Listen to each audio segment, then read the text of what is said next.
আমি কোনো দিন আশা করিনি।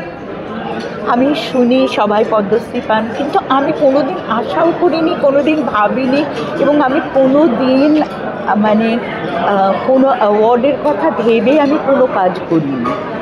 আমি আমার নিজের কাজ করে গেছি, এবং এই অ্যাওয়ার্ডগুলো যখন আসে, আজকে সঙ্গীত নাটক একাডেমির অ্যাওয়ার্ড এসছে যখন আমার কাছে, আজকে যখন এই এত বড় অ্যাওয়ার্ড পদ্মশ্রী যখন পেলাম, আমার এটা তখন মনে হয় কি, ভগবান তো আর নিচে এসে আশীর্বাদ করতে পারবেন না, এগুলো ভগবানের আশীর্বাদ। এত বড় বড় এক একটা রেকগনিশন পাওয়া, আর আমার সবসময় মনে হয় কি, এগুলো আমি করছি না, এগুলো আমি কিচ্ছু করিনি, আমি জাস্ট সিনসিয়ারলি আমার কাজটা করে যাই।